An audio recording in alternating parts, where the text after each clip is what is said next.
Ashfall is a South Korean disaster film worthy of being considered a historical milestone for the country's cinema. The film not only stars the acclaimed, versatile actor Jung-woo, the hero of Along with the Gods Ma Dong-seok and Blue Dragon, award-winning actor Lee Byung-hun, but also features countless familiar and famous Korean actors in supporting roles.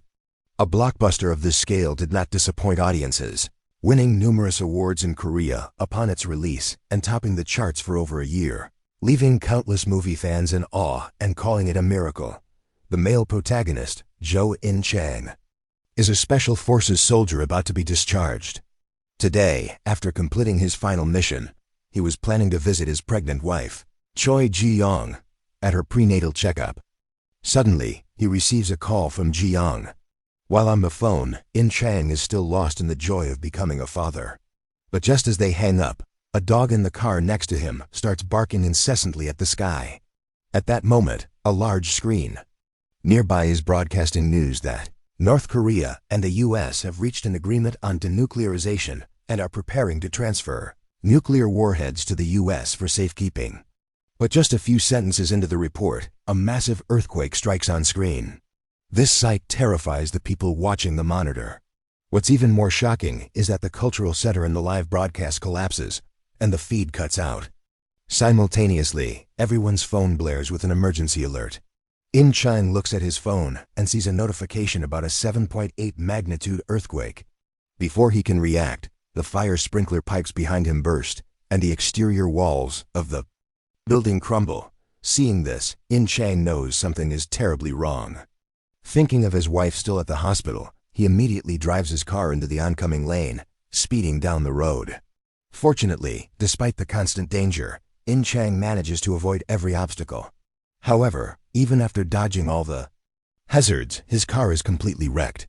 Helpless, In-chang can only get out and run towards his destination. But after just a few steps, he sees a building in front of him start to collapse. As In-chang stands there stunned, the building quickly crumbles.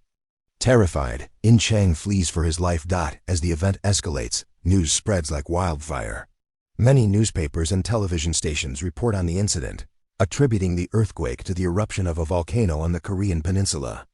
The government initiates an emergency evacuation from the disaster zone, moving people towards the U.S. However, since South Korea built its territory on U.S. military bases, American citizens are given priority for evacuation. Meanwhile, in a room, Kang Bong-rae is packing his belongings, preparing to flee. Suddenly, a woman from the National Security Bureau appears at his door, stating that she needs his professional opinion. It turns out Bong-rae is a geologist who 3 years prior had predicted that a volcanic eruption would occur in the near future. Therefore, as soon as the earthquake hit, Chun Yu-kyung followed online clues to find him.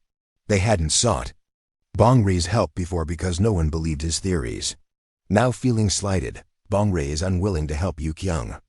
However, Yu-kyung uses her authority to threaten him, saying if he doesn't help, she will prevent his evacuation. She claims she only needs 3 hours of his time and begs for his assistance. Bong-rae, feeling helpless, has no choice but to go with her. At the National Security Bureau, a group is discussing countermeasures. The previous volcanic eruption was not the last. Their analysis predicts 3 more eruptions. The first 2 might be manageable, but if the final one occurs, it's highly likely that half of South Korea will be submerged in lava. The president, sitting at the head of the table, lets out a long sigh. Yu-kyung, sitting beside him, asks Bong-rae to share his perspective on the earthquake. Although Bong-rae is somewhat socially anxious, seeing everyone staring at him, he can only grit his teeth and stand up. He first presents his research from the past few years, then states that resolving the 4th lava eruption is not impossible. As he speaks, he demonstrates his idea. Bong-rae takes a cup of coffee from a man and stabs a hole in the middle with a pen. He explains that his idea is like this cup. Similar to the volcano, if they can redirect the flow of the erupting lava before it fully blows, the entire volcano will stop. However, to achieve this effect, a conventional bomb would be useless. Only a nuclear warhead has such power. As soon as Bong-rae finishes, the room erupts in chaos. They believe his plan is completely unfeasible, arguing that using a nuclear bomb to redirect lava is like adding fuel to the fire. After the discussion, Bong-ri is immediately summoned to the president's office. The president knows there are no other options left. Instead of sitting back and waiting to die, it's better to try Bong-ri's last-ditch effort. But the problem now is that their country has no nuclear bombs, making Bong-ri's plan fundamentally impossible. Yoo-kyung, standing nearby, immediately proposes a solution: steal the North Korean nuclear warheads that are about to be handed over to the U.S. The president, upon hearing this, immediately decides to proceed with Yoo-kyung's plan. Speed is critical. They must steal the warheads before North Korea hands them over to the U.S. Coincidentally, right after the president issues this order, In Chang is recalled to duty. With an impressive record of 13 years as a Special Forces soldier and participation in numerous military exercises, he is immediately selected by the army. But In Chang is extremely surprised because he was waiting for his discharge. This sudden mission leaves him genuinely bewildered. Seeing In Chang's anxiety, a man beside him explains that the nation is currently evacuating civilians. If In Chang is discharged, he and his wife would become ordinary citizens and lose their priority for evacuation. If In Chang agrees to this mission, they can prioritize his wife Jeong's evacuation. Hearing this, In Chang agrees. After all, his wife is pregnant, and he must ensure her safety first. So, after returning, he packs his things, tells Jeong to go to the evacuation reception point and wait for him, and that he will meet her there later. He now has to undertake a mission. After arranging everything with Jeong, In Chang arrives at the training camp for this mission. The man in charge explains that their mission is to go to North Korea and steal nuclear warheads. However, the location of the warheads is unknown to outsiders. They have bribed a North Korean agent, Lee Byung-hun, who knows the location, but was immediately captured to protect the secret. He is currently being held in a prison near Haeju in North Korea. As a precaution, they had previously implanted a GPS tracking chip into his body to pinpoint his location. Soon after, with the briefing concluded, the leader provides everyone with a detonation device designed to hold 6 nuclear warheads. Once installed and activated, it cannot be stopped. With everything ready, 2 planes carrying the Special Forces take off towards their target in North Korea. However, flying in an area full of volcanic ash is not simple, as the ash can severely affect the plane's engines. Sure enough, not long after takeoff, one of the engines on one plane catches fire. Before In Chang's team can react, the other plane plummets from the sky. The people on In Chang's side, seeing this, immediately parachute out. The crashed plane was carrying maps of several important mines and Jun Pyong's GPS tracker. These mines are the designated locations for detonating the nuclear bomb. Therefore, as soon as In Chang's team lands, they receive an order from their commander. In Chang and the others must retrieve the GPS and the map, no matter what. In Chang can only obey. He risks being blown up to enter the wreckage of the other plane. Upon entering, In Chang is greeted by a scene of scattered bodies, but he has no time for fear. The plane could explode at any moment. If he doesn't quickly find the suitcase with the GPS and map and get out, he'll be blown to pieces. Fortunately, at the last second, In Chang finds the suitcase in the hand of a corpse and manages to get it out just before the plane explodes. The commander, learning that the suitcase is safe, breathes a sigh of relief. Otherwise, all their efforts would have been wasted. In Chang is ultimately appointed as the commander of this operation. In Chang then leads the remaining members in an armored vehicle towards North Korea. With the plane crashed, they must proceed on foot. However, this hastily assembled team of Special Forces lacks chemistry. While In Chang is telling everyone to relax, one of the team members accidentally fires his weapon, startling everyone. Luckily, they are currently using rubber bullets. Otherwise, in such a confined space, a ricochet would surely have caused injuries. Time passes, and the group quickly reaches the outside of the area where Lee Pyong is being held. As they cautiously observe, they find it's filled with refugees. Clearly, the volcanic eruption has affected North Korea as well. Thus, In Chang's team finds the imprisoned Lee Pyong without much effort. However, everyone is a bit intimidated by Jun Pyong, who looks like a heinous criminal. After being released, Jun Pyong greedily smokes a cigarette in the hall. He confirms In Chang's group's plan is to steal nuclear warheads, take them to a mine to detonate, and use the explosion to stop the volcano. After receiving In Chang's affirmative answer, Jun Pyong laughs and calls it nonsense.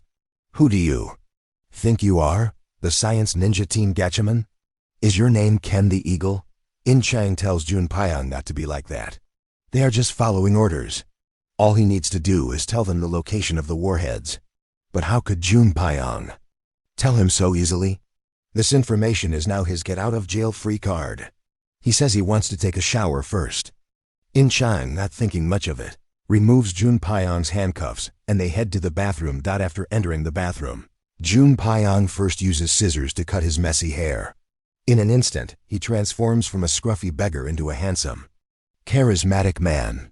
Then, he uses the scissors to cut open his own scalp and remove the tracking device inside. Earlier, when passing In Chang, he had also pickpocketed his wallet and quickly pulled out the mind map from inside. After memorizing it, he swallows it. Thus, when Jun Pyong emerges, he tells In Chang the location of the warheads and accompanies the team there. At this point, In Chang takes out a box of candy. After eating 2 pieces, he shares them with his teammates. Jun Pyong, sitting nearby, sees this and asks for some. "Oh, so sour," he exclaims as he pops them in his mouth. Everyone laughs. "So sour and sweet, I haven't had this in a long time." Though his mouth is talking, Jun Pyong's hands are not idle. Under everyone's watch, he silently slips the box of candy into his pocket. In Chang sees this, but just smiles. He then reaches for his wallet to look at his child's ultrasound picture, only to find it missing. Jun Pyong, sitting opposite him, asks if he's looking for something. After teasing In Chang a bit, he returns the wallet. But as soon as In Chang gets it back, he immediately realizes the map inside is gone. Jun Pyong says he ate it. The path to the mine is now entirely in his head. He has to ensure his own safety. However, Jun Pyong's behavior infuriates a man next to him, who punches him in the face. Fortunately, others intervene in time. After the vehicle travels for a while, they stop for a rest. Jun Pyong uses the excuse of needing to relieve himself to go off to the side, with only one person assigned to watch him. As expected, while the guard is bending down to pick up a lighter, Jun Pyong, having freed himself from his cuffs, knocks him out with a single blow. Back with the group, In Chang and the others wait, but see no sign of Jun Pyong or their teammate. Realizing something is wrong, they go out to search and, as expected, find their unconscious teammate. Jun Pyong has vanished without a trace, leaving only a tracking device behind. Helpless, In Chang can only begin a search. When they reach the ruins of the city, In Chang's fully armed team expects a conflict, but unexpectedly, the place is full of refugees. Seeing this, the tense nerves of In Chang's group relax, and they start searching for traces of Jun Pyong, knowing he couldn't have gotten far in such a short time. Meanwhile, Jun Pyong has returned to his home, assembled a mobile phone, and contacted a previous transaction partner. The subject of their deal this time is several nuclear warheads. After the call, he gets a glass of water and goes to a woman sleeping on the sofa, high on drugs, and splashes it in her face. But one glass of water has no effect. He has to resort to several slaps to wake her up. When the woman awakens, it's revealed she's Jun Pyong's wife. He woke her up to ask about their daughter. When he learns from her that his daughter is at her brother's house in Pochin, he intends to shoot her, as he was imprisoned because she reported him. But as the gunshot rings out, In Chang's team hears it and immediately heads towards the sound. Arriving at the scene, they see Jun Pyong holding a gun to the woman. But looking at her, he can't bring himself to pull the trigger. In the end, he allows In Chang's men to take him away. Before leaving, In Chang glances at Jun Pyong's family. Very quickly, In Chang's group arrives at the location of the nuclear warheads. They approach cautiously but are still spotted by the guards. Fortunately, they react quickly and manage to escape. The team immediately launches a counterattack. Luckily, there aren't many guards, and they are soon dealt with by In Chang's group. Jun Pyong leads everyone to a container, and to everyone's surprise, walks straight inside. He opens an electrical box on the wall, looks at a code he brought from home, and operates the keypad. As soon as he finishes, the entire container descends.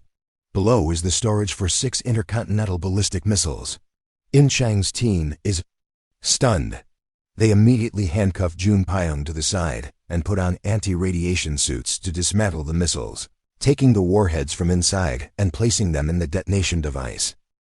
However, as everyone is systematically dismantling the warheads, the second earthquake hits. The entire underground military base shakes violently. At this time, on a distant river in South Korea, the volcanic eruption causes a reservoir to burst. With terrifying force, it sweeps through every corner of South Korea. At that moment, In Chang's wife, Jeong, is on a bridge. The surging seawater rushes in, submerging the entire bridge in an instant. Luckily, at the last moment, Jeong manages to float to the surface. Meanwhile, In Chang's group is not faring any better. The earthquake is causing the entire bomb shelter to collapse, but they still have one warhead left to finish. Jun Pyong, seeing this, doesn't care anymore. He yanks hard on the metal frame restraining him. Fortunately, due to years of neglect and the earthquake, the frame gives way. He then runs towards the elevator, completely ignoring In Chang's team, who are retrieving the final warhead, and goes up directly. By the time In Chang's team painstakingly gets the last warhead and reaches the elevator, they find it has already been taken up by Jun Pyong. This infuriates In Chang. At the same time, Jun Pyong, who is escaping outside, receives a phone call from his transaction partner. The content: they want him to bring them both the detonation device and the commander. Jun Pyong is speechless. He just barely escaped, and now he has to go back down. But since it's a client's request, he has no choice but to return to In Chang's group. When In Chang's team sees Jun Pyong coming back down, they are bewildered. They can only quickly get into the elevator and escape the collapsing base. After getting out, In Chang immediately calls his leader. The leader and the others are ecstatic to learn that all 6 nuclear warheads have been successfully placed in the detonation device. After hanging up, In Chang points his gun at Jun Pyong, threatening him to reveal the map. However, at this critical moment, Jun Pyong spots a red laser dot behind In Chang. He pulls In Chang to the side. It turns out they have been surrounded by the U.S. military, who came to take possession of the nuclear warheads. Thanks to their quick reaction, they narrowly escape death, but the U.S. military's firepower doesn't let up, injuring several of In Chang's teammates. They also switch from rubber bullets to live ammunition. 2 teammates try to take a high position for sniping, but unexpectedly, the enemy accurately fires a missile right at their rubble-strewn cover. Fortunately, when the explosion occurs, both react in time. Only one of them is impaled by a steel bar through the abdomen, but it's not serious. In Chang realizes that no matter where they hide, the enemy can shoot them accurately and deduces they must be using thermal imaging.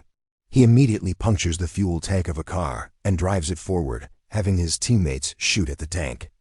Instantly, a fire snake erupts and sweeps towards the U.S. military. In Chang, seeing this, waves at an armored vehicle, thinking it's his teammates coming to pick him up. However, when he gets on, he finds no teammates, only Jun Pyong. Jun Pyong then uses a taser to knock In Chang out. Clearly, Jun Pyong now wants to take In Chang and the detonation device for his transaction, but unexpectedly, on the way, In Chang suddenly wakes up. The two fight desperately over control of the vehicle, causing it to plunge off a cliff, impaled by a tree trunk. When they come to, Jun Pyong has already handcuffed In Chang. Awaking, In Chang breaks down. The day I was supposed to be discharged, I got dragged back. I was already a civilian, and they pulled me here to steal warheads. Then got attacked by the U.S. Army. All my squad mates are shot. Sergeant, this is North Korea, for God's sake. Brother, I'm begging you, let me go. We still have to get to Baekdu, please save me. What In Chang doesn't expect is that Jun Pyong doesn't actually kill him. Instead, he helps In Chang pull the detonation device towards Mount Baekdu. As they walk, Jun Pyong suddenly asks if In Chang has named his child yet. After all, he might get stuck here and never go back. But In Chang says he doesn't even know the gender, so how could he name it? But Jun Pyong claims he can tell the gender just from the ultrasound photo. If In Chang tells him the ending of lust, he'll tell In Chang. Clearly, the two argue over this, neither willing to give in, and they continue on their way. When they reach an abandoned supermarket, the two starving men start frantically searching for food. After a long search, they finally find a can of Coke in a narrow gap. As they share the drink, they start talking about their families. In Chang complains that he was late again, unable to be there for Jeong during her evacuation. Hearing This, Jun Pyong also thinks of his daughter. Because he was in prison for so many years, he wonders if she will even recognize him when they meet, because he has been late for too long.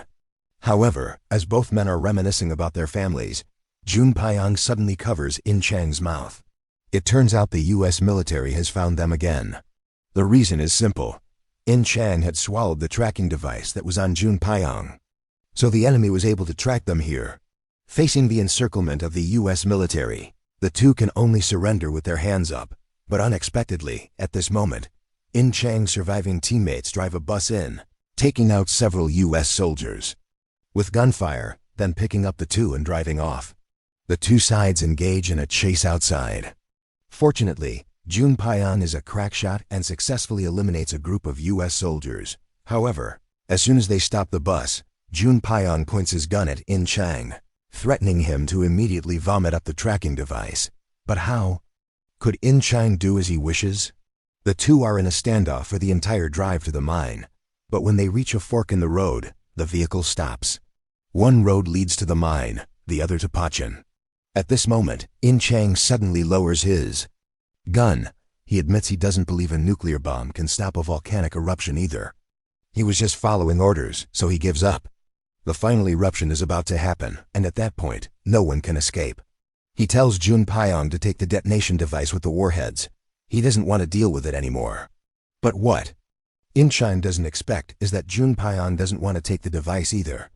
He agrees to let In Chang try this last hope, so that his daughter might also have a chance to survive. Otherwise, she's doomed sooner or later. So after drawing a map for In Chang, he sends him and two teammates towards the mine. Meanwhile, Jun Pyong goes alone to his brother-in-law's village in Pochin. Looking at the desolate ruins before him, Jun Pyong doesn't know if his daughter could have survived this disaster. He can only hold on to hope and search for clues in the rubble. When he reaches his brother-in-law's house, he sees a school bag on the ground. At that moment, a little girl darts past behind him. Seeing her, Jun Pyong hurriedly gives chase. The call of blood gives him a strong feeling that this is his daughter. However, the little girl can't speak a word. It seems she has become temporarily mute after the disaster. Seeing his daughter, tears well up in Jun Pyong's eyes. He wants to get closer, but the girl is wary and defensive, which leaves him, as a father, at a loss. The girl even bites him and runs away. Seeing this, Jun Pyong doesn't know what to do. He takes out the box of candy he stole from In Chang. Clearly, Jun Pyong had hidden this candy for this very moment. Having been absent from his daughter's childhood, he doesn't know how to bridge the gap and can only resort to this method. The girl, being very hungry, eats it immediately. Looking at the mismatched socks on his daughter's feet, Jun Pyong feels he owes her so much. With doomsday approaching, he doesn't know how his daughter managed to survive. At this time, In Chang suddenly receives a call from Yu Kyung. It turns out they had quickly found Jeong, In Chang's wife, after the second earthquake. After letting In Chang speak with Jeong, she tells him that due to geological changes from the second earthquake, the place he is heading to has collapsed. He must now go to a different mine. Hearing this, In Chang is at a loss. The map Jun Pyong gave him only shows that one mine. Helpless, In Chang can only head towards Pochin. In Pochin, Jun Pyong is found by the transaction partners he had contacted. After getting out of their car, the man demands the detonation device from Jun Pyong. When he learns Jun Pyong doesn't have it, he shoots him in the stomach, declaring, "They risked their lives to come all this way, not to hear that he doesn't have the goods."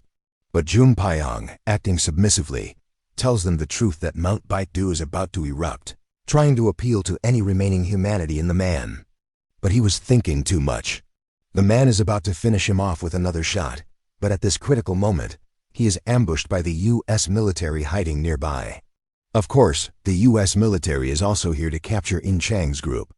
Thus, a fierce battle breaks out between the two sides. After about 2.5 minutes of fighting, In Chang arrives in a yellow Ferrari with two teammates and the detonation device.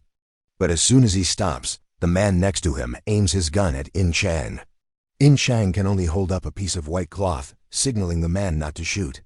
A U.S. soldier asks In Chang if the detonation device is in his car. In Chang tells the truth. He tells Jun Pyong that the military has changed the destination. Since Jun Pyong swallowed the map, He had no choice but to bring the device here. The man beside them also wants to confirm if the device is in In Chang's car. In Chang bluntly tells the man to come and see for himself. The man, half believing, approaches the device. The moment he looks, he sees the device has already been activated. Everyone is horrified and quickly surrounds In Chang, telling him to turn it off. In Chang, resigned, declares that once the device is activated, it cannot be stopped. He also says the final countdown will coincide with the next volcanic eruption. Either they all die from the nuclear bomb, or they all die from the eruption. Hearing this, the men lose their aggressive posture, angrily calling In Chang a madman, and turn to flee in terror, seeing that everyone has retreated. In Chang has his colleague take care of Jun Pyong and his daughter. He then asks Jun Pyong for the map to the new location. But Jun Pyong says In Chang can't possibly transport the warhead alone. Moreover, if he fails, everyone dies, including him and his daughter. Hearing this, In Chang is swayed. The two of them then drive the yellow Ferrari towards the final mine location. They quickly arrive at the site of the impending eruption. Looking at the scene before them, both are stunned. They both doubt if they can really stop a volcano that looks like the end of the world. After a moment, they must constantly move to dodge falling debris, finally reaching the mine location. Jun Pyong gets out, approaches, and turns on the power. Then, the two of them load the detonation device onto a mine cart and push it towards the target point. But when they reach the end of the line, they discover the cable has snapped. It's impossible to reach the target point below. In Chang decides to blow up the cable so the elevator can fall to the very bottom. But Jun Pyong is troubled. If they do that, the two of them won't be able to get back up. But on second thought, if the mission fails, they'll die anyway, so he feels a sense of relief. He and In Chang begin to place the explosives. Suddenly, In Chang says, "The ending of lust is that everyone has to die." Jun Pyong, hearing this, is finally satisfied. He also tells In Chang they still need one more rope. In Chang rushes off to get it, but what In Chang doesn't expect is that as soon as he leaves, Jun Pyong closes the door and straps himself to the elevator to prevent being killed on impact. He tells In Chang outside that he never really knew the gender of his child, so In Chang should go back and see for himself.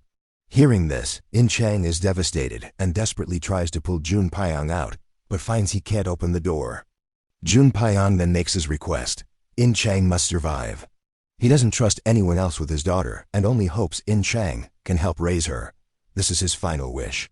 After saying this, he lights the fuse in front of In Chang and plummets down. In Chang can only flee for his life, carrying Jun Pyong's entrustment of his daughter, his longing for his own wife and child, and his defiant heart and determination to fight the disaster. He charges forward without looking back.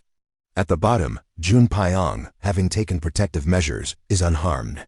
After waking up, he immediately pushes the soon-to-detonate device step by step into the deeper part of the mine. Above, In Chang drives frantically, constantly dodging obstacles. After a final tremor, he finally breaks through to the outside. On Bongri's end, they detect that the signs of the volcanic eruption have finally stabilized. They have succeeded. In the end, In Chang's family takes in Jun Pyong's daughter to live with them. And Jun Pyong's daughter has now become their daughter.